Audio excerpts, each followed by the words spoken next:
حسین وہی ہے، بیان کرنے والے کی زبان بدلتی چلی جا رہی ہے، سب کی زبان بیان کرنے والے کی زبان الگ الگ ہوتی ہے، انداز الگ الگ ہوتا ہے۔ حضرات گرامی توجہ سے سنیے گا، آپ کو آیت کریمہ بھی یاد ہے اور آیت کریمہ کا ترجمہ بھی آپ کو یاد ہے، لیکن میں ترجمہ برکتیں حاصل کرنے کے لیے آپ کے درمیان رکھتا ہوں۔ اللہ تبارک و تعالی ارشاد فرماتا ہے وَلَا تَقُولُوا لمن يقتل في سبيل الله اموات بل احياء ولكن لا تشعرون، جو خدا کی راہ میں قتل کیے جائیں انہیں مردہ نہ کہو بلکہ وہ زندہ ہیں، لیکن تم اس کی زندگی کو سمجھ نہیں سکتے، تمہیں شعور نہیں کہ اس کی زندگی کو سمجھ سکو۔ شہیدوں کی زندگی سمجھنا سب کے بس کی بات نہیں ہے، بس یہ تصور کر لینا ہے۔ ہمارا قرآن کہہ رہا ہے کہ جو راہ خدا میں جان دے دیں انہیں مردہ نہ کہو بلکہ وہ زندہ ہیں، بس ہمیں مان لینا ہے۔ شہید مرتا نہیں، شہید زندہ ہوتا ہے، شہید مرتا نہیں، شہید زندہ ہوتا ہے۔ محترم دوستوں اور بزرگوں، مگر کیا کرو گے، ذہن سب کا الگ الگ ہے، فکر سب کی الگ الگ ہے، خیال سب کا الگ الگ ہے، دل و دماغ سب کے الگ الگ ہیں۔ کچھ ایسے بھی لوگ ہیں جو کہتے ہیں مولوی پاگل تو نہیں ہو گیا، ارے جسم سے سر جدا ہو چکا ہے، تن سے جدا ہو چکا ہے سر، اس کے باوجود لوگ اسے زندہ کہہ رہے ہیں۔ جسم سے روح نکل چکی ہے لیکن اسے لوگ زندہ کہہ رہے ہیں، جبکہ سچائی تو یہ ہے جب انسان کے جسم سے روح نکل جاتی ہے تو اسے مردہ کہنا چاہیے، جب انسان کے جسم سے روح نکلے تو اسے مردہ کہو، سر تن سے جدا ہو جائے تو مردہ کہو، آنکھیں نہ دیکھیں تو اسے مردہ کہو، کان سننا بند کر دے تو اسے مردہ کہو، زبان بولنا بند کر دے تو اسے مردہ کہو، ہاتھ کی حرکت ختم ہو جائے تو مردہ کہو، پاؤں کی جنبش ختم ہو جائے تو اسے مردہ کہو۔ میں بھی کہتا ہوں ہاں ہاں یہی تو موت کا فلسفہ ہے جی، روح نکل جائے تو مردہ کہو، یہ تو میں بھی کہتا ہوں مگر یہ موت کا فلسفہ ہے،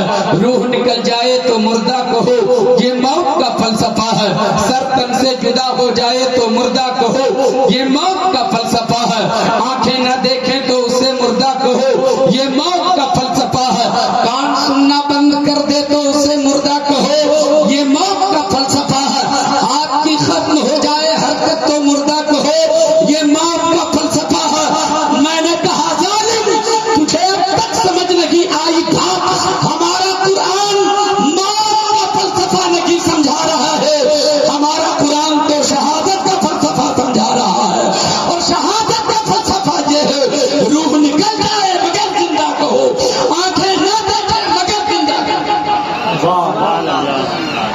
شہید مرتا نہیں، شہید زندہ ہوتا ہے۔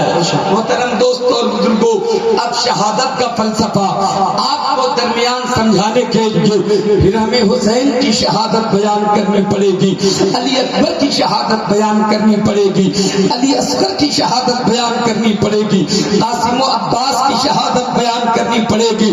آپ شہادت سنتے رہتے ہیں، ممکن ہے آج بھی آپ شہادت سنیں، لیکن جو میں نے اپنے طور پر فیصلہ لیا ہے شہادت حسین کے بعد کیا ہوتا ہے میں وہ آپ کے درمیان رکھنے کی سعادتیں حاصل کروں۔ حضرات گرامی، محرم الحرام کی 10ویں تاریخ کو جب امام حسین کی شہادت ہو جاتی ہے، اب امام حسین کی شہادت کے بعد اب وہ آخری شہادت حسین کی ہوتی ہے، ایک ایک کر کے سب کربلا کے میدان میں شہید ہو جاتے ہیں۔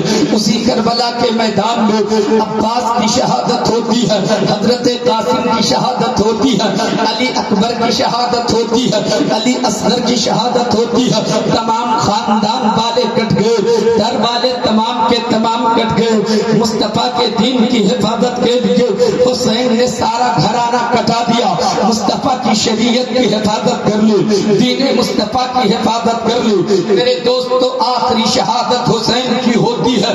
شہادت امام حسین کے بعد یزیدیوں نے کربلا کا میدان خالی کر دیا، حسین کی شہادت کے بعد یزیدیوں نے میدان خالی کیا۔ اب دھیرے دھیرے وقت گزرتا جا رہا ہے، شام آتی جا رہی ہے، سورج غروب ہونے کا وقت آ رہا ہے۔ اسی شام کو شام غریبہ بھی کہتے ہیں، اسی شام کو لوگ شام کربلا بھی کہتے ہیں. وہ شام آ رہی ہے, بڑی بھیانک شام آ رہی ہے, بڑی عجیب شام آ رہی ہے. ان کے گھر والوں کا چھوٹا سا قافلہ ہے. یزیدیوں نے میدان خالی کر دیا. کربلا کے میدان کے دائیں بائیں آگے پیچھے کوئی آبادی بھی نہیں ہے. وہ کربلا کا میدان بہت بڑا میدان, مگر وہ خالی ہو گیا. اس بڑے میدان میں, اس کربلا کے میدان میں حسین کے گھر والوں کا چھوٹا سا قافلہ ہے.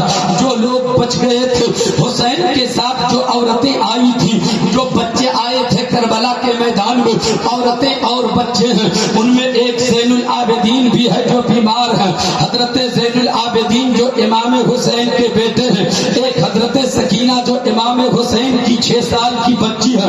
امام حسین کی بیوی ام رباب اور شہربانو ہے. امام حسین کی ایک بہن ہے جس کا نام حضرت زینب کبریٰ ہے. اس طریقے سے ایک امام حسن کا بھی بچہ ہے. چنانچہ 14 افراد پر مشتمل ایک قافلہ کربلا کے میدان میں رکا ہوا ہے. اب خیمہ بھی لگی ہے. ظالموں نے عورتوں کے سروں سے چادریں بھی چھین لی تھی, خیمہ بھی جلا دیا تھا. کھلے آسمان کے نیچے وہ نورانی قافلہ پڑا ہوا ہے.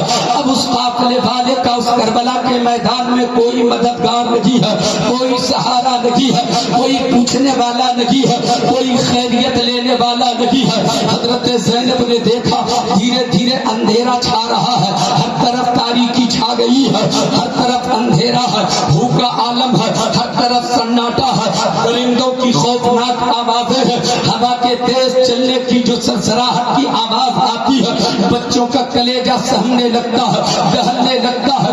سیدہ زینب کبریٰ جو امام حسین کی بہن ہے, آپ تھوڑی دیر کے لیے سوچنے لگتی ہیں, یا اللہ, اب میرے قافلے والوں کی حفاظت کرنے کے لیے نہ میرے پاس کوئی علی ہے, نہ میرے پاس کوئی حسین ہے, نہ میرے پاس کوئی قاسم ہے, نہ میرے پاس کوئی عباس ہے, نہ میرے پاس کوئی علی اکبر ہے, نہ میرے پاس کوئی علی اکبر ہے.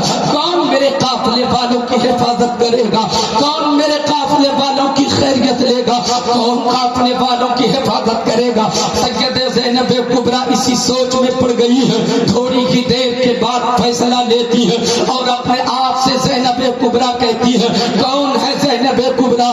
یہ مولا علی کی بیٹی ہے, سیدنا امام حسین کی بہن ہے زینب کبریٰ. اپنے آپ سے کہتی ہے, اے زینب, علی نہیں ہے تو کیا ہوا, علی کی بیٹی تو میدان میں ہے. علی اکبر نہیں تو کیا ہوا, اس کی پھوپھی تو ہے. حسین نہیں تو کیا ہوا, حسین کی بہن زینب تو ہے. قافلے والوں کی حفاظت زینب کرے گی, زینب قافلے والوں کی حفاظت کرے گی. غور سے ایک ایک جملے کو آپ سنیے گا. میں نہیں کہتا کہ آپ ہنگامہ کیجئے, مجھے آپ کے نعروں کی ضرورت بھی نہیں ہے. آپ محسوس کریں تو نعرہ لگائیں گے. میں آپ سے تقاضا نہیں کروں گا کہ نعرے لگاؤ, مگر یہ تقاضا ضرور کروں گا کہ جو کربلا کا مطالبہ ہے آپ سے, جو کربلا کا طلب ہے, کربلا آپ سے طلب کرتا ہے, جو کربلا آپ کو پیغام دیتا ہے, آپ ضرور اسے قبول کیجئے گا. یہ کربلا کا میدان جو آپ کے سامنے بیان کیا جاتا ہے, اتنے لوگوں کی جو قربانی ہوئی ہے, اتنی مصیبتوں کا سامنا کرنا پڑا ہے حسین کے گھر والوں کو, آخر کیوں کربلا کا میدان سجا, کیوں علی اکبر کی جوانی لوٹی, کیوں علی اصغر کا گلا چھپ گیا, کیوں قاسم کا سر اتار لیا گیا, کیوں عباس کا بازو کٹ گیا, کیوں حسین شہید ہو گئے. سوچنا تو پڑے گا آپ کو, غور تو کرنا پڑے گا آپ کو. میرے دوستو, سیدہ زینب کبریٰ ہاتھ میں ایک ٹوٹی ہوئی تلوار اٹھا لیتی ہے, ٹوٹا ہوا خنجر ہاتھ میں اٹھایا, قافلے والوں کے چاروں طرف چکر لگا رہی ہے. چھوٹا سا قافلہ ہے, ایک نورانی قافلہ, حسین کے گھر والوں کا قافلہ, عورتیں ہیں, بچے ہیں, اور عابدے بیمار ہے اس قافلے میں. اس قافلے والوں کی حفاظت کے لیے نکلتی ہے. وہی ٹوٹا ہوا خنجر ہے, وہی ٹوٹی ہوئی تلوار ہے. اس ٹوٹی ہوئی تلوار کو ہاتھ میں لے کر قافلے والوں کی حفاظت کرنے نکل گئی ہے. پوچھو حضرت زینب سے, او زینب, اے حسین کی بہن زینب, ایک بات بتاؤ تو صحیح, آپ کے ہاتھ میں ٹوٹی ہوئی تلوار ہے, کیا آپ نے کربلا کا میدان نہیں دیکھا؟ کربلا کے میدان میں حسین کے ہاتھ میں تلوار تھی, علی اکبر کے ہاتھ میں تلوار تھی, قاسم کے ہاتھ میں تلوار تھی, عباس کے ہاتھ میں تلوار تھی. آپ نے نہیں دیکھا کربلا میں کیا کچھ ہو گیا؟